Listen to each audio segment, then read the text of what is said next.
Dobar dan, dragi ljudi, dobrodošli u novi video Spremanje gibanjice sa Katarinom ili sa Kaćom, nekako lepše mi je to Kaća, to Katarina mi je mnogo grubo, onako nosi mi neke traume iz detinjstva kad me mama i tata grde, kad me profesori prozivaju na tablu i tako to. Ali navikla sam se, ovdje u Americi me većinom ljudi zovu Katarina, ali ljudi iz Srbije me uglavnom zovu Kaća. Eto, to je to. Spremanje gibanjice je danas došlo na red. Ovaj video sam htjela stvarno odavno da snimam, ali nikako nisam imala vremena. Ili kada spremam gibanjicu, u žurbi sam, ne mogu da stignem da snimam i tako to. I par ljudi mi je tražilo, prijatelja koji žive ovde, koji se jeli moju gibanjicu, tražili su kao ajde snimaj, kao pravila bih i ja kući, ali ne znam kako. Ja verujem da među vama ima vrhunskih domaćica koje spremaju vrhunske gibanjice. Tako da molim vas, nemoj previše da me kritikujete. Ovo je neka moja gibanjica koju sam sama naučila spremam, znači niko me nije učio, nego eto tako pokupila sam sa YouTube-a. I spremam je već godinama i nije loša, eto da ja kažemo nije loša moja gibanjica. Nadam se da je vi kući spremate vašima, da vaši vole, mi stvarno volimo. I čak sam nosila mojim kolegama na poslu i oni obožavaju, svaki put pitaju kad će biti ona tvoja pita sa sirom, kao cheese pie. Volimo i pitu sa sirom, ali nešto u zadnje vreme pravim često gibanjice, ne znam zašto. To je to. Znači, ovdje ću da vam pokažem šta imam sve od sastojaka i šta je ono što ja negde koristim i što kombinujem i što mi je se pokazalo onako prilično okej. Kore ovdje su malo drugačije nego kore kod nas, dosta su tanje. Naše kore tamo su nekako deblje, ima manje kora, ovdje su tanje kore, ima više kora. Pa ja nekada stavljam bukvalno i po 2, nekad i 3. Tako da kombinujem. Kod mene nema ništa ono kao tačno toliko, kod mene sve odokativno i sve onako po nekom osjećaju. Tako da to je to u principu, hajde da krenemo. Prvo da vam pokažem šta imam od sastojaka. Evo ovako, od sastojaka sam spremila ovdje, znači jedan pek papir. Ovo sam donela iz Srbije, tako mi je slatko. To je iz Srbije. Ovo mi je jedna, u čemu ću da napravim smesu. So, sir, jedna čaša jogurta, 5 jaja, kisela voda, ulje, ovdje imam kiselo mleko, ovdje imam puter i njega volim nekada stavim, onako da ne budu kore suve, i prašak za pecivo. Tako da, hajde da krenemo u spremanje. To su te kore, vidite, koje mi ovdje kupujemo i one dođu ovako kao u 2 odvojene celine. Obe ćemo danas da iskoristimo. Eto. Možemo to staviti tu, pa da krenemo. Da krenemo. Hoćemo uzeti, jaja. Da izlepamo jaja.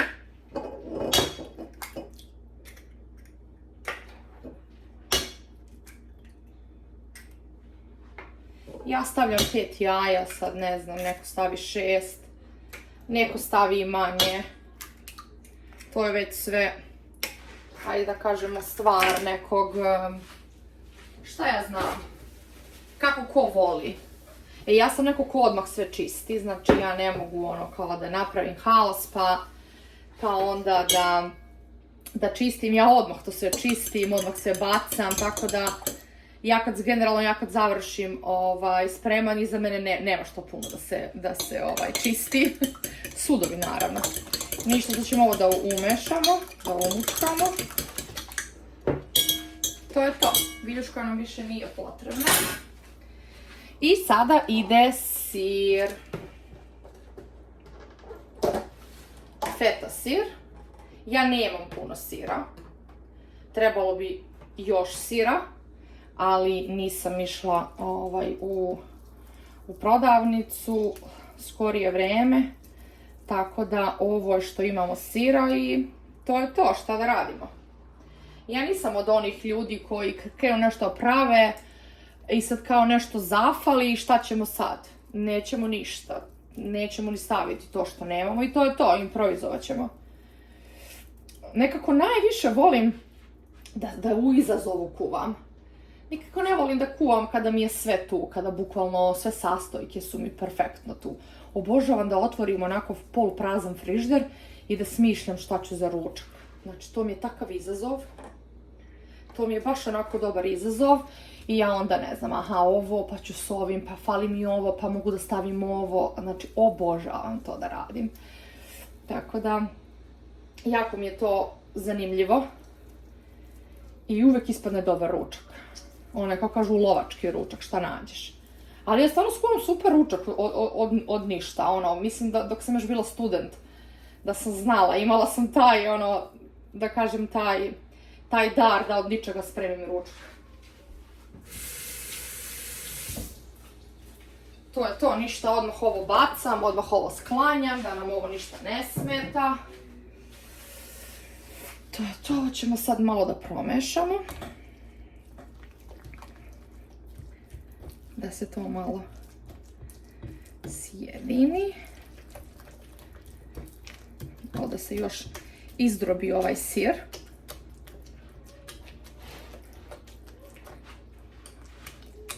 Malo onako sad. Možete ovo i viljuškom. Kako kome odgovara, mislim vi naravno. Ćete improvizovati po svome, uvek. E sad, sljedeće ono što stavljam je kisela voda. I sad ćemo opet da promešamo. Možda sam čak stavila i previše kisele vode. Pa će ovo da mi bude malo retko. Ajde da vidimo kako će da izgleda kada ubacimo ovaj, kako se zove ovo, i nam je grčki jogurt.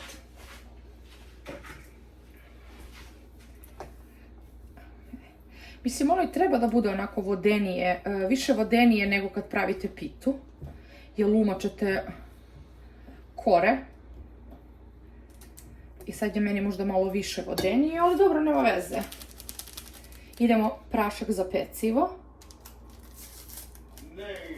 Tako da, sad ćemo i prašak za pecivo.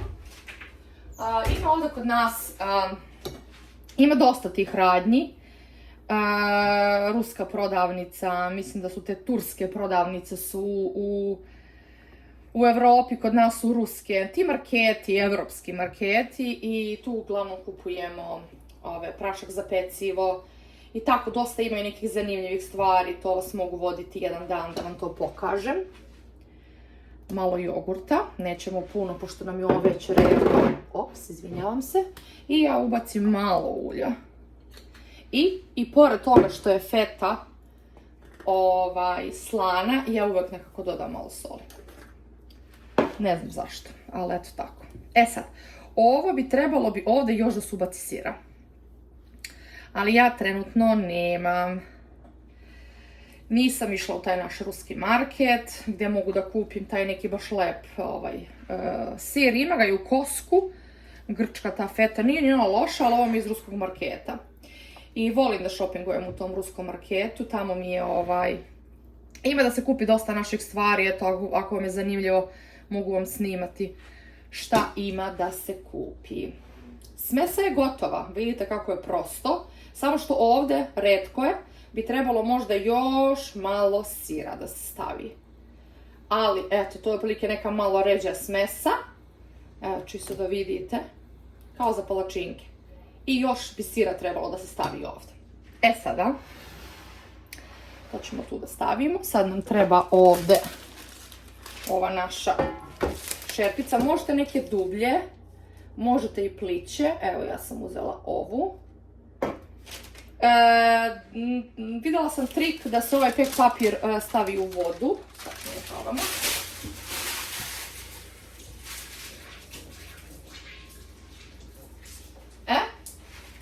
Sad smo ga ubacili u vodu i onda se on nekako lakše ovdje razvuče i nekako je saradljiviji sa nama. To je to. To će sada da upada onako lagano. Prelazimo sada na ove naše kore. Sad ćemo da ih otvorimo, da vam pokažem kako su ovdje. Vidite koliko su tanki. Mnogo su tanki, one bukvalno pucaju koliko su tanki. Baš. I onda ja, kao što vam već rekoh, stavljam po 2, nekad i po 3. I onda krećemo, samo da vidim da li vi mene vidite. I ništa, ja ovako fino to sve okolo obložim ove kore. Po 2 ih uzimam. Evo, ćemo sad isto ovdje.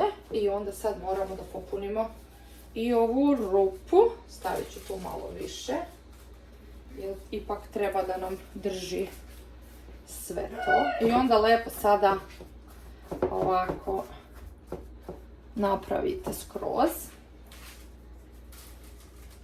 I to je to. I onda krećete. Nekada uzmem po 1, nekada uzmem po 2. I umačete i ubacujete. I to vam je cijela mudrost.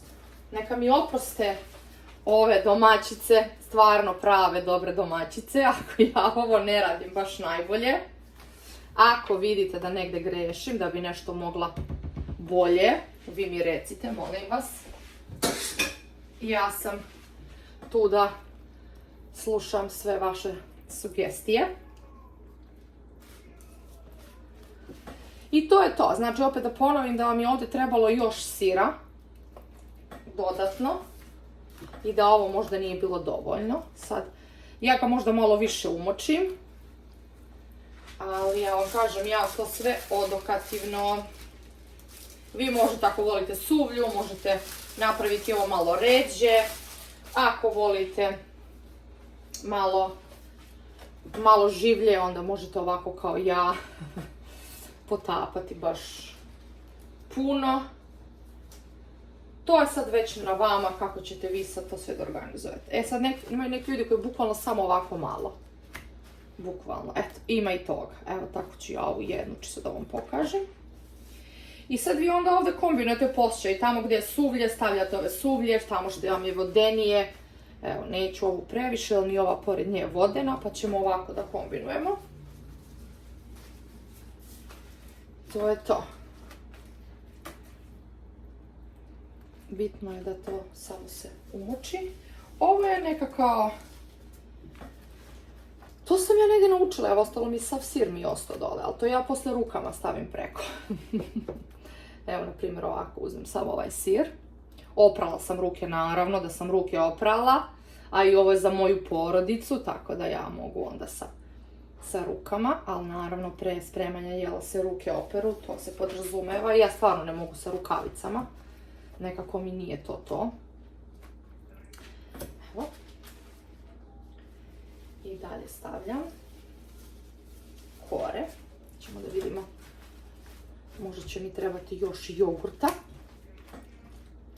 Pošto mi postaje ova smesa malo suva. Ne znam da li možete da vidite. Da mi je malo onako suvkasta. Pa ću ja dodati i jogurta. Pa nemam više ni kora. Pa ja nisam ni primetila da ja više nemam kora. To je nema veze, taman će ovo da bude odlično.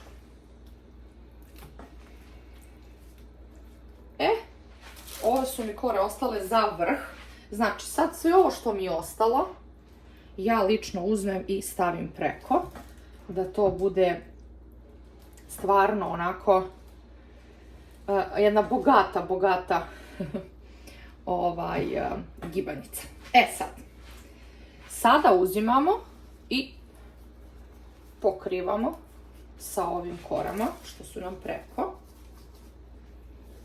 Mislim, ovo je tutorial zaista za nekoga ko u životu nije pravio gibanjicu, a želi.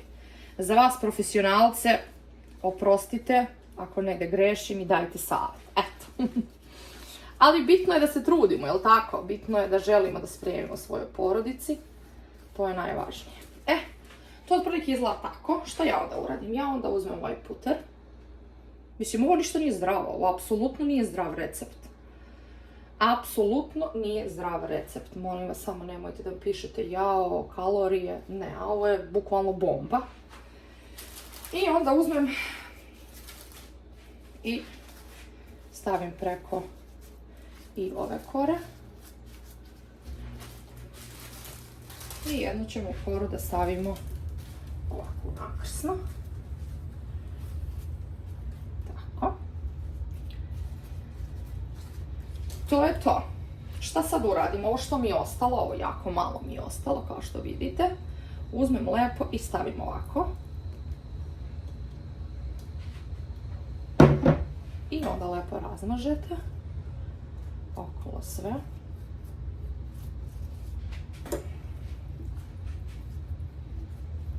Po krajevima da vam ne budu suvi.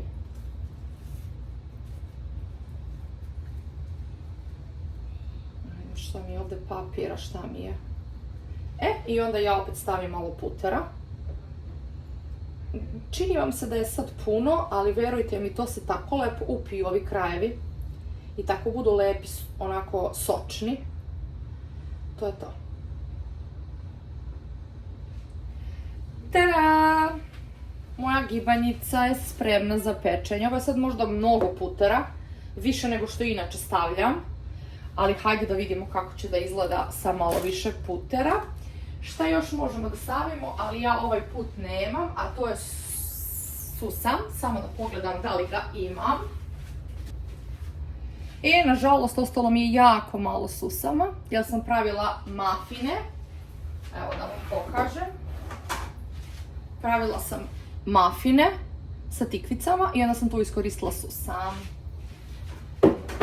Tako da, ništa od susama. To je to, gibanjica je spremna. Pečem je na ovih 420. Ja sad ne znam koliko je to. 420 Fahrenheita, pa to je negdje možda oko 200 Celzijusovih. Tako nešto, ne znam tačno, mogu da proverim. I pečem, pa šta znam, pola sata dok ne dobijem tu neku brownkastu boju. Idemo da stavimo na pečenje i javljam se da vidim kako to sve izgleda. Pečena je gibanjica. Pustila sam je malo da se istišti jer je bila onako malo življa. Pa sam je pustila onako da se istišti. Pa je dobila tu gore bojicu. I mislim da će biti dobro kako mi se ovo napravilo kao neki uragan. Gledajte ovo.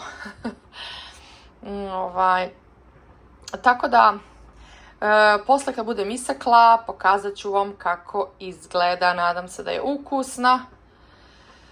Tako da podelit ću posle sa vama samo malo da se ohladi, da je ne sečem vrelu i snimit ću vam.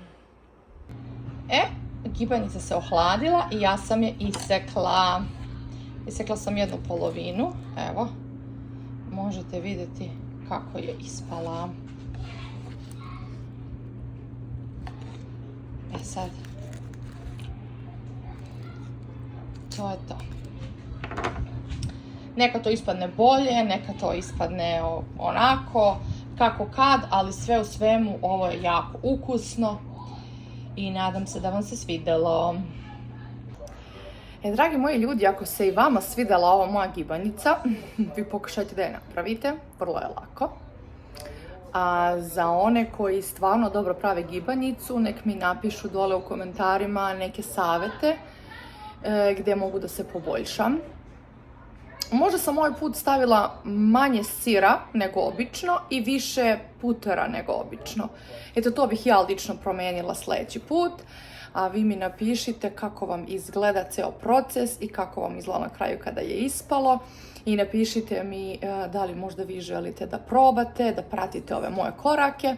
I to je to. Ljubim vas puno, hvala vam što ste bili ovaj put uz mene, a ja sada idem da operem sudove, sredim kuhinju. Ljubim vas, ćao!